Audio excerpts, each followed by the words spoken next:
It's the same hustle, it's the same pain, the same tears don't make them repay. Maybe one day we'll see we're one big family, like it's one ghetto. Welcome back to Discussions with Indigenous Education. Before the break, we were talking about the indigenous slave trade and slavery amongst the indigenous populations, and how that continued, and the transatlantic slave trade was transposed on top of this pre-existing and continuous indigenous slave trade. Let's start with the the reality of the transposing of those two systems on top of each other. History first started recording about seeing people here. They recorded them as being dark skinned. However, they recorded them also as being Indians. And then they started using the terminology Indian. They started using that more and more and more. Even they at first even called the people here, they called them the mainland Caribs. And so when they first started coming over here to the southern states, to Florida, South Carolina, North Carolina, Virginia, they were calling them mainland Caribs. And so, and because they were Caribs, then again, they could use them as slaves. And so then they started enslaving the people, utilizing them, then incorporating missions, and then utilizing the indigenous people within the missions, but still practically using them as slaves. So then when the British come along, now again, that was all during the 1500s with the Spanish. When the British come in, there's already this system that the Spanish had already set up by utilizing the indigenous people to grow their crops, to do all their menial work, to do anything that the Spaniards did not want to do. The indigenous people were doing it for them, but not by choice. And so now when the British come along, they start utilizing that same system. I mean, it's already here in place. But they do now start bringing some Africans in. At first, they started bringing Africans in from their island plantations. And then they started shipping them in the 1700s. They started bringing them from Africa. The thing is that it was in the 1700s when the Africans, when the first shipment straight from Africa came to the United States. It didn't happen until the 1700s. And so when we look at the numbers of Africans that were brought directly from Africa into the United States, at first it was said it was only 500,000, which is only 5% of the slave trade. But they're even finding that those numbers are high, and that it wasn't even 500,000. They're even rounding those numbers to even 350,000.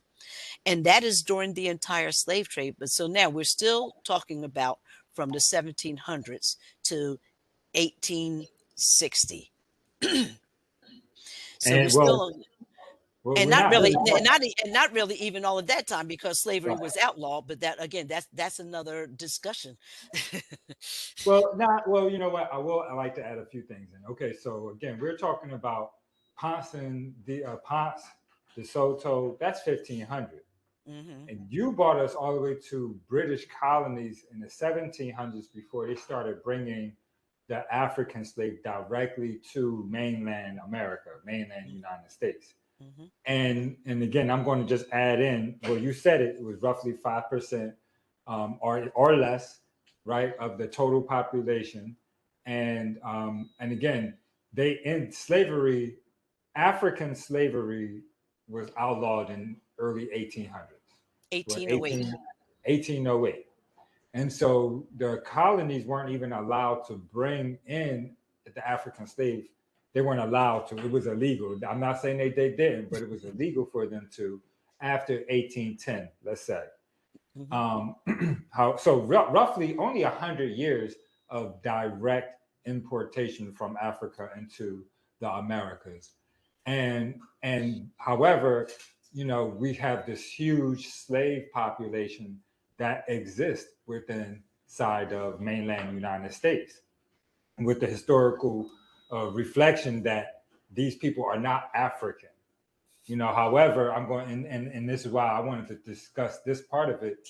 When you can, when you can omit the slavery that happened to the indigenous population and only teach about the transatlantic and the African slave diaspora, we lose a lot of history, we lose a lot of culture, we lose a lot of context, and a lot of us also lost our identity and our connection to our homeland because we were taught by our colonizers that our homeland is in a different space.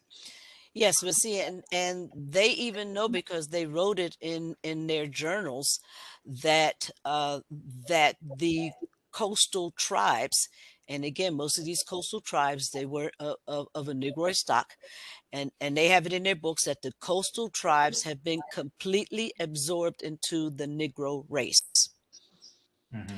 And so so now, I mean, there were tribes from coastal tribes. I mean, and we're from Texas, even further. We're talking about all of the Gulf of Mexico, all around the peninsula of Florida, all the way up the coast. I mean, there were tribes upon tribes upon tribes. They lived by water. And so and now they're saying that all of those, and again, they were not just talking about the coast of South Carolina and Georgia. They were talking about the Florida coast. They were talking about the Panhandle. They were talking about down there in the Mississippi and all of the Gulf states. That the coastal tribes have been completely absorbed into the Negro race. And with that knowledge, they know that all those, I mean, how did they get so easily absorbed into the Negro race? Because they were a Negroid stock. So Mm-hmm. you're mixing two Negroid cultures together, uh, which they could do very easily. Now, and what would be the benefit of not acknowledging and Negroid indigenous population from, the southeastern portions of the United States?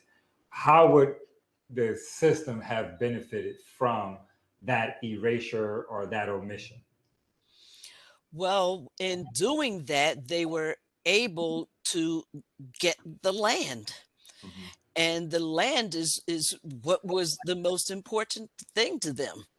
Right. And so by uh, by by blending these people into the Negroid culture, into the Negro race, and of course Negroes, they don't own anything here in America. They definitely don't own any land. Mm-hmm. So again, if we can remove these people from their land and give them a whole total new identity and culture, and now we have southeastern United States. Right. And interesting. And I was just going to I'm going to piggyback off of that a little bit and just say, along with that inclusion of the erasure of that indigenous slavery and the acknowledgement of a Negroid population inhabiting the southeastern portions, and then superimposing this African diaspora story, but also a few other things that would lead to the fact turning into a myth, such as the law, like you said, the loss of culture, the You mean fact that the the myth myth, turning into effect? the myth turning into a fact. Um, like for instance, the ability that they had to not allow us to drum, to practice our traditions. You know what I mean? And you're using the slave system to literally cut off our connection to our ancestors through traditions, through customs, and through the culture that we had exhibited. And the thing is, and the drumming was something that was very important to both cultures, right. to the African culture and to the indigenous culture here. Drumming was something that was very important. So of course they had to remove that, uh, to Right. Yeah. and then again, by removing it from both cultures, now both cultures are now being sympathetic to each other. What else are we, And now now, we're all living the same story. right. And the story that we live is the story that's been given to us to live. And that's where, that's why this discussion is important to us, because it's time for us to revisit our history and take a look at those things that would be important to us, and also to take the subjectivity out of out of the question of who we are, and be able to answer that for, of, and by each other. You're watching Discussions with Indigenous Education on PhillyCam. We have our good brother Yousef that's monitoring our online community. Are you with us? Yes, I'm here. Great, thank you very much. So, what do you think about the conversation so far? Is any questions or any comments that you personally wanted to ask Mom or to share with us? The conversation's been good so far. I guess my comment has to go back to what was said in the beginning about the Bering Strait. Ms. Sanders, I want to know your opinion about what do you think of there's so much evidence about the waterways between Africa and South America being, you need little to no navigation skills to really be able to cross waters. And you also mentioned that earlier versions of the earlier versions of humans were also crossing waterways also. So it wasn't like difficult for modern Homo sapiens to do the same. So if you could elaborate on that point, that would be great. Oh, just the well, see, going into the history of prehumans, or what is considered before Homo sapiens, it gets to be a little controversial. And so a lot of times, I I like to to at least mention these things because the information is available. And just if just go to any science magazine, and and just do a little bit of research, and you could begin to see the history of humans, and that were here before Homo sapiens. And so, again, it gets controversial. People, they Go ahead, keep on saying. We don't mind. Go ahead.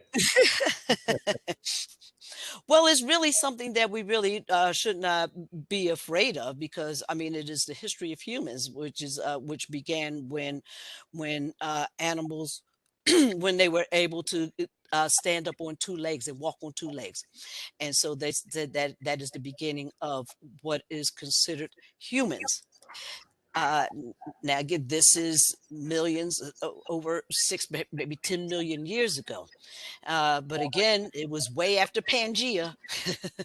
Yeah, way after Pangea. So it was way after the continents had already separated and everything. Modern man did not walk across across Pangea. Modern man was nowhere around. Again, modern man is maybe man was maybe 6 million years again, and that is talking about the most ancient humans. Then you have your progressions, as humans started walking more on their legs, then the toes didn't need to be as long, and so they started adapting. They're reaching for more things, and so they're not doing as much climbing, so now the arms are getting shorter, and these are just things that happen during evolution and just adaptations. Modern man is still adapting even today. We don't look the way that we did even 1,000 years ago. Maybe things are changing. There's people are taller than they used to be. So humans are always adapting and changing. And so the one that they say that navigated the most was Homo erectus. They said, which was around for maybe a couple million years that Homo erectus was around, but again started in Africa, and then Homo erectus is one that did make the trek going east, and he ended up in Asia. And so you see remnants of him from Asia, and so I guess probably all the way down into southern Asia, so from Asia all the way across Europe and and into Africa, and so again that was the one that lived the longest. And so again, that was one that I'm sure, because he was here the longest, navigated all sorts of waters. Mhm. And so again, and then as each human species comes along, I'm sure they had to learn from the previous ones that were here. There were, yeah, and we were talking about this earlier, where there were maybe, there was some what we say, what was the Entanglement. terminology? They call Yes, them some entanglement. some entanglements that happened between different species. We know that there were entanglements between Homo erectus and Homo Neanderthal, so I said they still finding some Neanderthal blood at walk, amongst us today. oh Um, yes, they said that that 2% of Europeans have Neanderthal blood in them. okay, I think that's and what it so is. all right, and so there was some crossbreeding. Oh yes. The entanglements are real. And so thank you for that question from Yousef. That's our online community. If you're interested, we definitely looking for some more participation. So come and we might be able to listen to your comment or your question to my mom. And so with that, let's take a small break for a minute. And when we get back, we'll wrap it up. See if you might want to share anything else about the topic of Black Indians. Again, we're really speaking about the historical the historical reality that this myth is not a myth, but discussing why it may have been um, shared with us as a myth, and why that myth may actually help the systems today to keep their power over us. And so it was important for us to educate ourselves so that we can have our own authority, our own autonomy with respects to our history, our traditions, our culture, so that our children know who we are. But let's take a small break. When we get right back, we'll wrap this show up, and you should see if we can get moms to share anything else before we go. You're watching Discussions with Indigenous Education on PhillyCam. All right, welcome back. Thank you for sticking with us today. This is Discussions with Indigenous Education. We hope that you've been enjoying the conversation so far.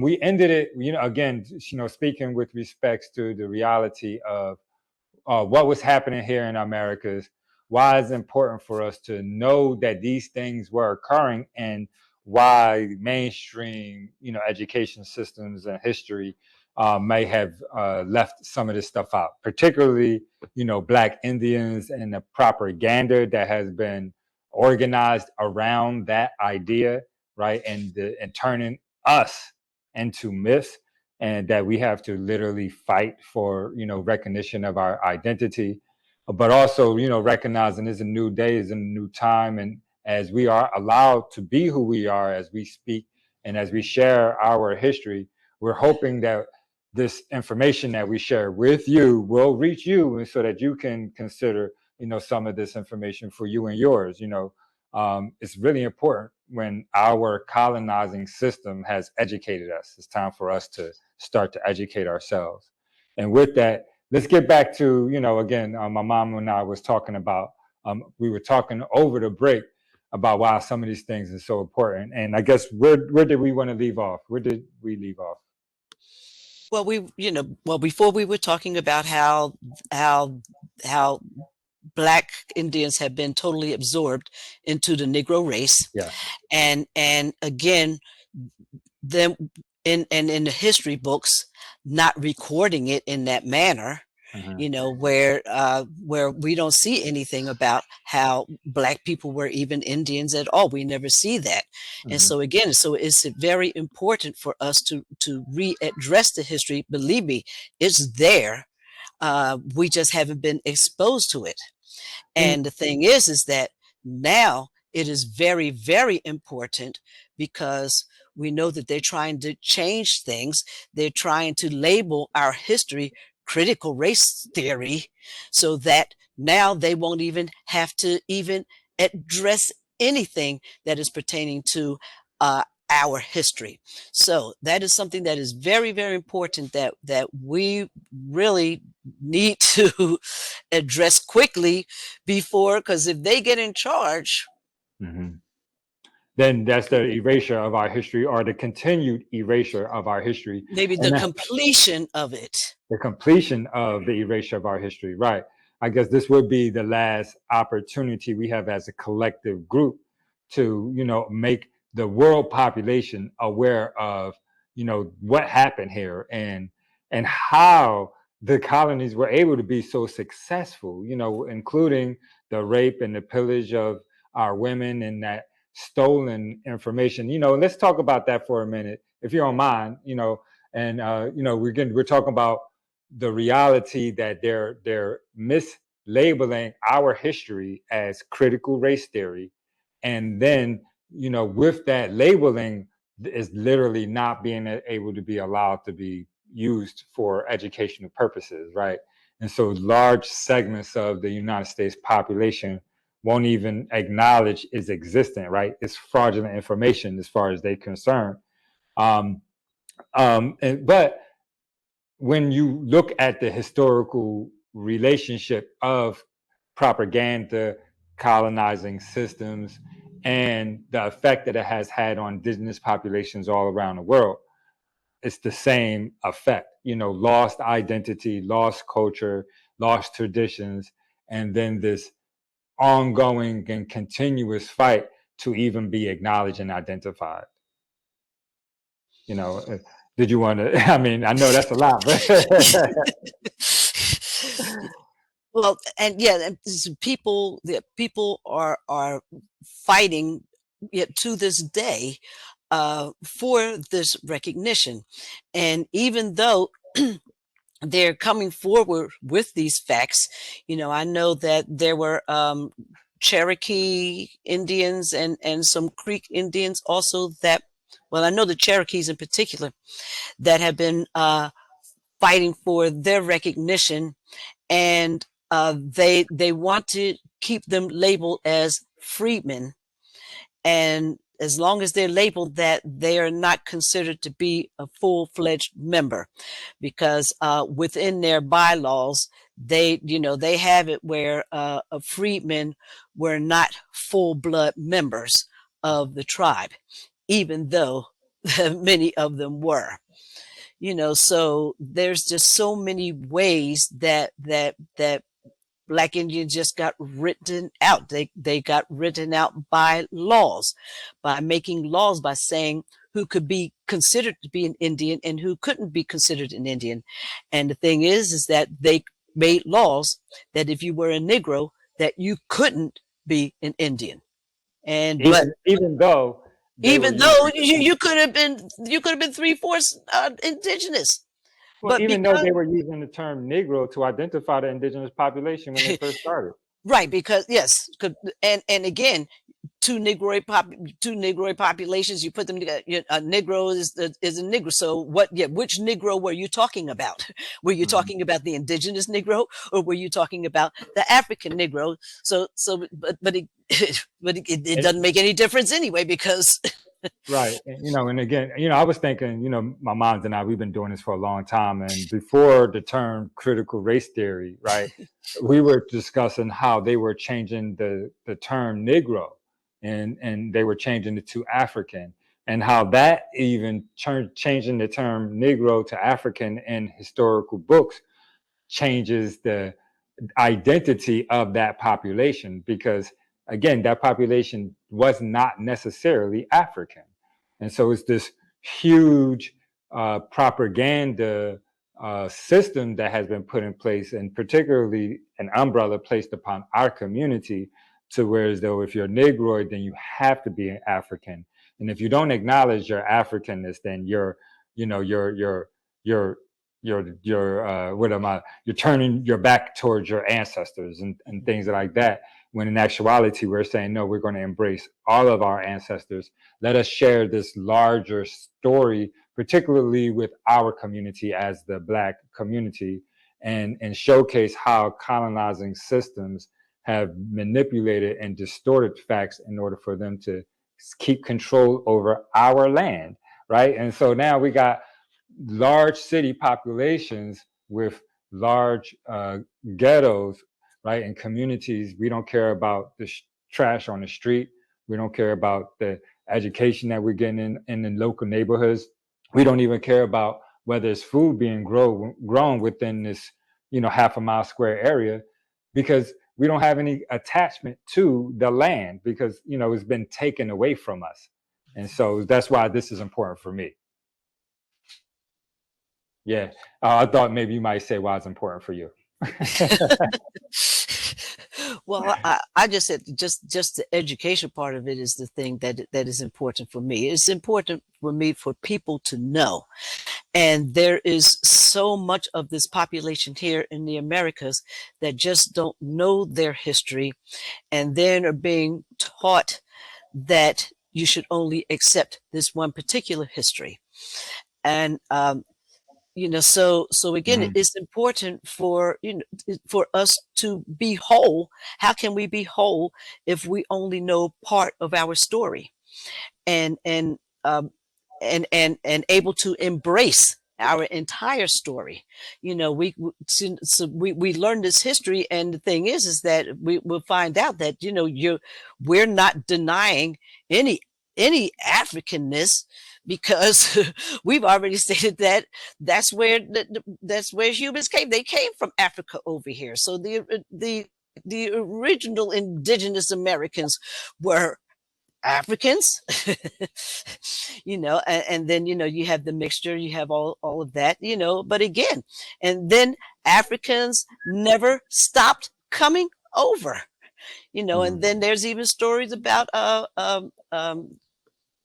in the 1300s when Mansa Musa, and there's even stories about him coming over here to the Americas. And so with a whole bunch, so now more Africans coming over. Africans have been in the Americas for thousands and thousands of years. And so we don't have to deny that part of us in order to be indigenous Americans also. And I think that's the point that I'd like to get across. All right. Well, thank you for sharing with us. Thank you for giving us some of your time and allowing us to listen to some of your expertise and some of your discussion points. Again, Black Indians was the topic of the discussion today. And I think we went through a lot of the historical relevance of it, and again, prior to colonization, but also, let's talk about some of the propaganda tools used to hide that story of the Black Indian. And so it's important for us to continue to have these discussions amongst ourselves, but also please, if you like more information, check our website at indedu.org, where you can find a lot more information. Mom's got a lot of stuff, some books and a lot of different things that you can use to start to educate yourself and definitely begin to start to share this information with our children. So thank you very much. Thank you for your participation. This is in Discussions with Indigenous Education. We would like to thank our co-founder and our co-host, Riz Silver Fox, also known as Renee Sanders. It's the same hustle, it's the same thing, same tears on the we fade. Maybe one day we'll see we're one big family, like it's one ghetto. We would like to thank our sponsors: